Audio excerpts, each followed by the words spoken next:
In the news this week, Ofsted's former head says primary schools should ignore parents' objections to LGBT lessons. The Welsh Government introduces legislation to criminalise smacking.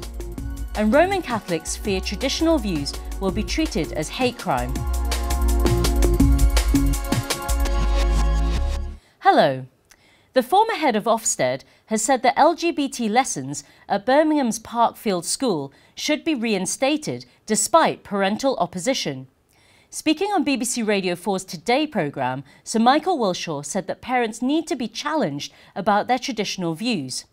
Parents were concerned that the No Outsiders programme was aggressively promoting homosexuality, prompting the school to drop the scheme. But Sir Michael said the school absolutely should continue to teach the lessons because lots of schools are doing it. He made the comments to Justin Webb on the BBC's Today programme. One of the campaigners is quoted as saying, morally, we don't accept homosexuality as a valid sexual relationship to have. Well, that's wrong. That's absolutely wrong. But you can't take that person with you. You've got to confront them. You've got to confront them, you know, and that's the issue, that these people who have these very conservative views, sincerely held, have also got to accept that they're living in this country with the values that this country holds. And they've got to balance those two issues. They've got to understand that they're living in this country in a pluralistic society with liberal values. The Welsh Government is pushing ahead with plans to criminalise parents who smack their children. A new bill will remove the defence of reasonable chastisement from the law. The Be Reasonable campaign, which is spearheading opposition to the ban, warned that parents who are accused of smacking could face suspension from their jobs, investigation by the police and social services, and even prosecution. Sally Gobbett, a concerned parent, told the BBC why she opposes the plans. What concerns me most is that the consequences upon children and families would be disproportionately severe to the act that we're talking about. So in theory, under the new legislation, a light tap on the hand to protect a child from repeatedly touching an electric socket, which we all recognise is a loving act designed, you know, for the child's good, would then be treated as criminal assault, as an act of violence or abuse of a child. If you would like to know more about the Be Reasonable campaign, which the Christian Institute is supporting, go to bereasonable.wales.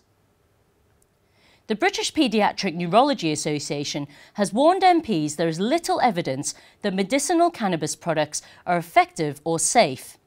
Giving evidence to the Health and Social Care Committee, Professor Finbar O'Callaghan said adequate trials have yet to be carried out.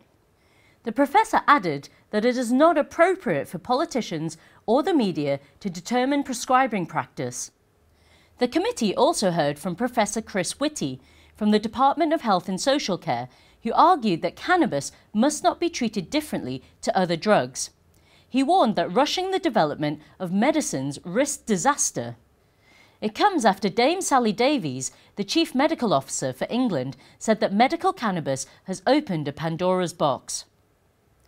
And finally, the Roman Catholic Church in Scotland has expressed concern that its views on marriage could soon be classed as a hate crime. Leaders are worried that its stance on marriage might be considered an attempt to stir up hatred. The Church was responding to the Scottish Government's consultation on hate crime following Lord Bracadale's review.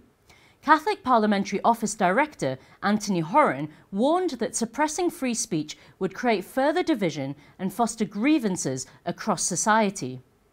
In a climate of heightened sensitivity, there is a very real danger that expressing or even holding individual or collective opinions or beliefs will become a hate crime.